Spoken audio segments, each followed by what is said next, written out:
आनंद मठ। आनंद मठ और ऋषियों की अनमोल धरोहर को संजोएं।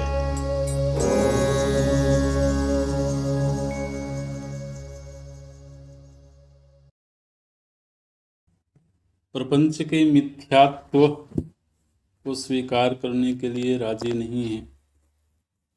एक प्रश्न है, नॉट रेडी टू एक्सेप्ट मिथ्यात्व ऑफ प्रपंच by some examples which we exceptionally experience rarely in व्यवहार। रज्जु सर्प शुक्ति रजत प्रतिक्षण का प्रत्येक व्यक्ति का अनुभव कैसे मिथ्या समझें। चावल में 8-10 कंकड़ भी मिले हों तो भी क्या पूरी चावल की कटोरी कंकर बन जाएगी? Please explain.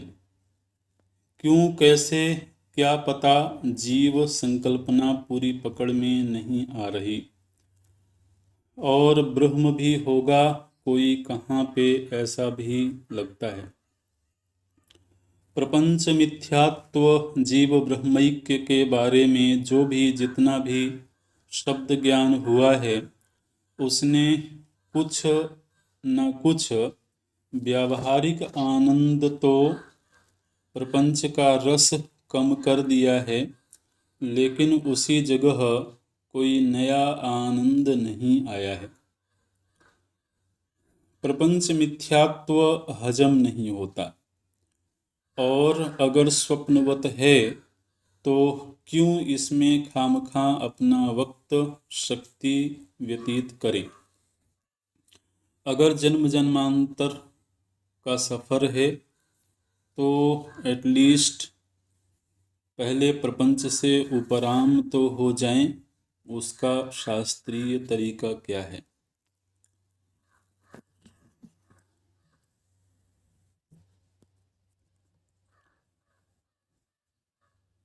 प्रपंच सत्य है या मिथ्या है? देखिए, पहली बात तो ये जानने की है कि वेदांत विद्या किसी सिद्धांत को मनवाने वाली विद्या नहीं है। ठीक है, ध्यान से सुनिएगा कि तुम ऐसा मानो, नहीं। मानने वाली विद्या अलग है, वो कर्म विभाग में आती है। वेदांत विद्या माने शास्त्र जो होता है ना, शास्त्र की प्रवृत्ति दो तरीके की होती है। एक शमसनात शास्त्र, एक शासनात शास्त्र। शास्त्र की प्रवृत्ति दो तरह से होती है। एक शास्त्र ये कहता है कि तुम ऐसा मानो, ठीक है, उसको बोलते हैं शासन करना। एक शास्त्र है, शासन करता है कि तुम ऐसा मानो। और एक शास्त्र कहता है कि तुम ऐसा जानो। तो वस्तु स्थिति कैसी है उसके ऊपर जो पर्दा पड़ा हुआ है उसको हटा करके वस्तु को दिखा देना, इसको बोलते हैं शमसन करना।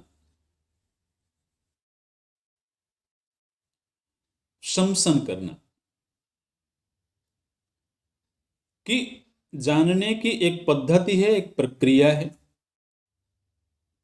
जैसे कि जब विद्यालय में हम गए और हमको विज्ञान के शिक्षक ने पढ़ाया कि जल का जो समीकरण है उसमें हाइड्रोजन और ऑक्सीजन के मिश्रण से ये जल तत्व बना है। ठीक है, अब आप भला बताइए, क्या हाइड्रोजन आपकी प्यास बुझा रहा है? कि ऑक्सीजन आपकी प्यास बुझा रहा है। तो आपने शिक्षक से ये नहीं कहा कि मैं नहीं मानना चाहता कि ये इसमें गैस है, क्योंकि मेरी प्यास तो जल तत्व से बुझ रही है। आपने प्रश्न किया शिक्षक से, तो वहां तो मान लिए जी। क्यों मान लिए? क्योंकि जो कह रहा है वो उसको सिद्ध भी कर सकता है, ऐसा हमको विश्वास है। ठीक है।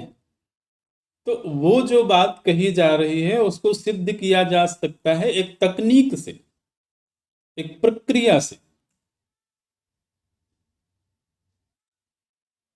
तो प्यास जो बुझ रही है वो जल अलग है, और जब हम उस तकनीक का प्रयोग करेंगे, वहां अनुसंधान करेंगे, तो अनुसंधान करके हमारे सामने जो सत्य आएगा वो अलग चीज होगी।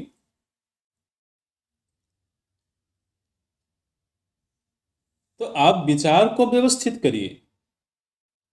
शास्त्र ये नहीं कह रहा है कि तुम जबरदस्ती मानो कि ये चीज मिथ्या है।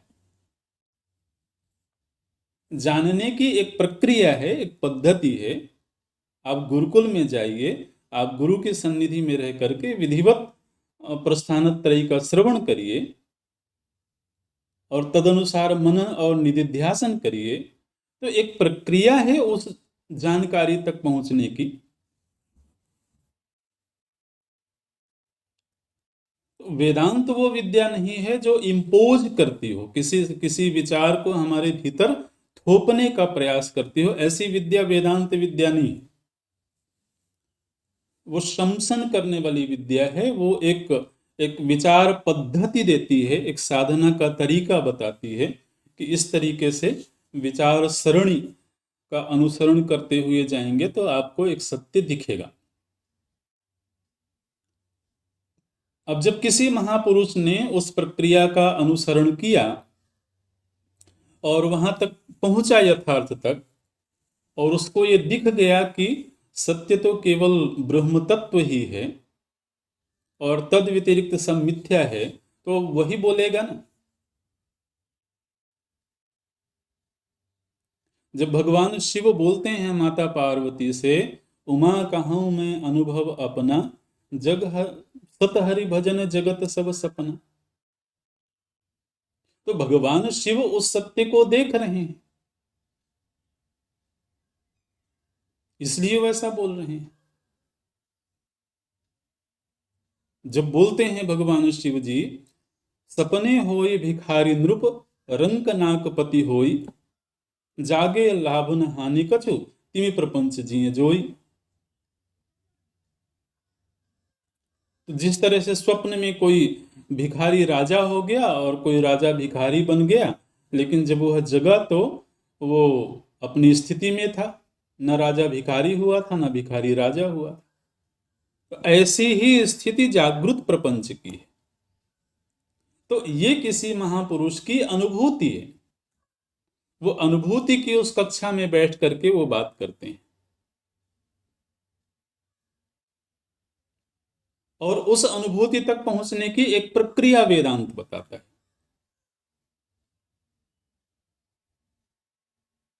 तद्विधि प्रणिपातेन परिप्रश्नेन सेवया, उपदेक्ष्यन्ति ते ज्ञानं ज्ञानिनस्तत्त्वदर्शिनः, आत्मा वारे दृष्टव्यः श्रोतव्यः मंतव्यः निदिध्यासितव्यः। तो केवल अपने अनुभवों को ही अगर हम प्रमाण बना करके सत्य का निश्चय करेंगे, तो पहले ये तय कर लिया जाए कि हम सत्य और असत्य के लिए हमने पैमाना क्या तय किया हुआ है। हम्म। तो उस पैमाने के आधार पर, और दूसरा सत्य और असत्य या सत्य और मिथ्या का अर्थ क्या समझा हुआ है हमने।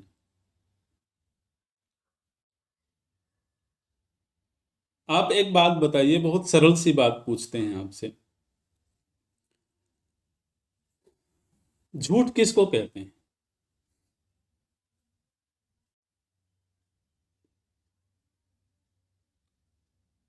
जो एक समय एक जैसा हो, अगले समय में वो वैसा ना रहे, उसी को झूठ कहते हैं ना। एक व्यक्ति ने आज एक बात करी, कल उसने अपनी बात को बदल दिया, कल जो बात करी उसको परसों बदल दिया। तो इसलिए हम कहते हैं कि ये व्यक्ति झूठा है। अच्छा, दुनिया की ऐसी कौन सी चीज है जो जैसी कल थी वैसी ही आज है, और जैसी आज है वैसी कल भी रहेगी?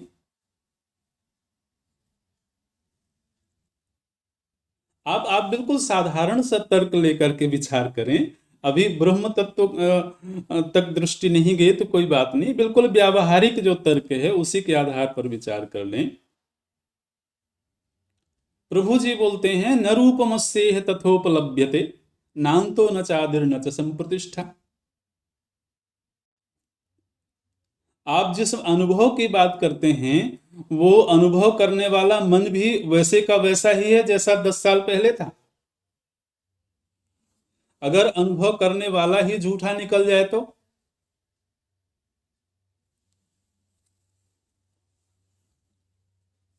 हम्म? जिस आंख को हम प्रमाण कहते हैं कि आंख से हमने देखा है, अगर वो आंख ही झूठी निकल जाए तो?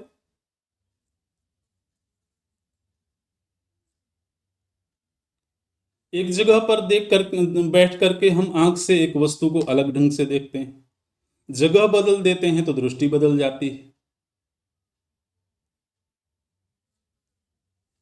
तो जिस अनुभव को हमने इतना बड़ा प्रमाण मान के रखा हुआ है, जरा उस अनुभव को भी तो थोड़ा विचार कर लें कि ये अनुभव कितना प्रामाणिक है।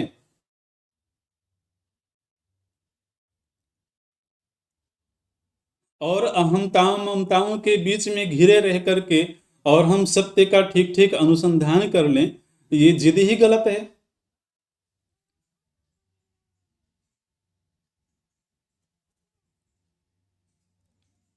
विज्ञान के रहस्यों का अनुसंधान करने के लिए हमको प्रयोगशाला में जाना होता है, प्रयोगशाला हमारे घर में नहीं आएगी। और हमें वहां पूरा वक्त देना होता है, पूरा समय, पूरा समर्पण देना होता है, तब जाकर के हमको कुछ संसार के कुछ रहस्य सीखने को मिलते हैं। और दुनिया का जो परम सत्य है उसको हम चाहते हैं कि अपने उन्हीं घर घरों के बीच रह करके और अनुभव कर लें। और यदि ऐसा न होवे तो हम जिद करें कि नहीं जी हम तो इसको मिथ्या नहीं मानेंगे, तो कौन मनवा रहा है आपसे, मत मानिए। देखिए, ये जो वेदांत विद्या या वेदांत विद्या के आचार्य होते हैं, ये कोई प्रचारक नहीं होते हैं। वो अपने अनुभव की मस्ती में रहते हैं, जो उनको सत्य दिखाई देता है वो बोलते हैं, अगर कोई पूछता है, नहीं पूछता है तो नहीं बोलते हैं। इसलिए प्रचार विभाग अलग है, वहां मानने मनवाने की बात होती है। वेदांत विद्या में ऐसा नहीं होता है।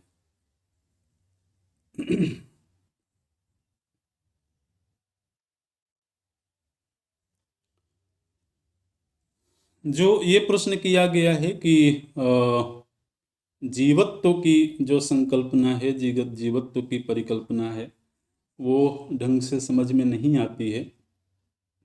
तो इस प्रश्न का उत्तर तो हालांकि पहले भी दिया जा चुका है। तो कई बार ऐसा भी होता है कि हम किसी प्रश्न को लेकर के जिद कर बैठते हैं कि हम उस प्रश्न को ही नहीं छोड़ना चाहते हैं, और कई बार हमारा प्रश्न से कुछ ज़्यादा ही लगाव हो जाता है और उसके उत्तर को बहुत गहराई से समझने की रुचि जरा कम हो जाती है। तो ऐसी स्थिति में भी ये प्रश्न बने रह जाते हैं। जिस जिस चिंतन प्रक्रिया के तहत हमको उससे गुजरना चाहिए, उस प्रक्रिया का पुनः पुनः अभ्यास करने से वो प्रश्न शिथिल होते हैं। और इस बात को हमेशा ध्यान रखना चाहिए, हमने पहले भी बोला हुआ है कि व्यवहार और परमार्थ, इन दोनों का मिश्रण करना ठीक नहीं है। परमार्थ का निश्चय अलग धरातल की बात है, अनुभव की स्थिति अलग धरातल की बात है। अनुभव मतलब क्या होता है? अनुभव मतलब इंद्रियों से बताई गई चीजें। अनुभव मतलब मन से बताई गई चीज, उसी को अनुभव कह रहे हैं ना। मन ने जो चीज देखा उसको हमने कह दिया ये अनुभव है। इंद्रियों ने जो अनुभव की महसूस किया उसको हमने कह दिया ये अनुभव है। यहां तो कटघरे में अनुभव करने वाला ही खड़ा हुआ है। मन ने क्या बताया ये बात नहीं है, प्रश्न ये है कि मन क्या है।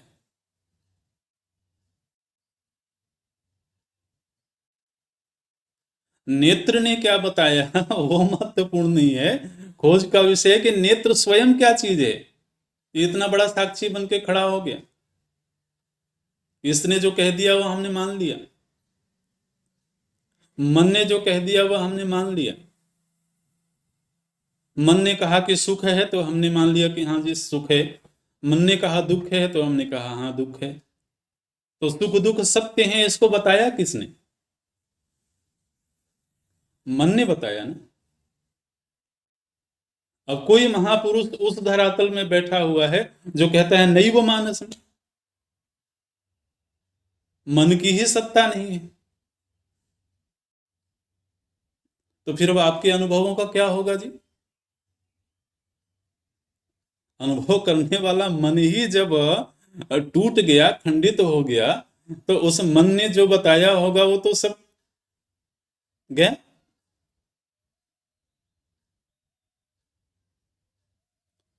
इसलिए सत्य और मिथ्या का निश्चय किस प्रमाण से किया जा रहा है उस पर ध्यान देने की आवश्यकता है। अनुभव की गई वस्तुएं और अनुभव करने वाले उपकरण, ये सब के सब जगत के ही अंतर्गत है। मन से जगत का मिथ्यात्व निश्चित नहीं होता है।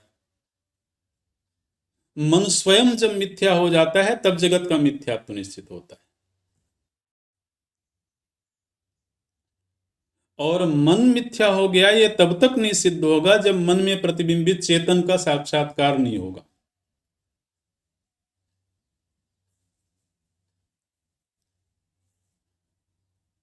इसलिए इन विचारों को बहुत हल्के में नहीं लेना चाहिए।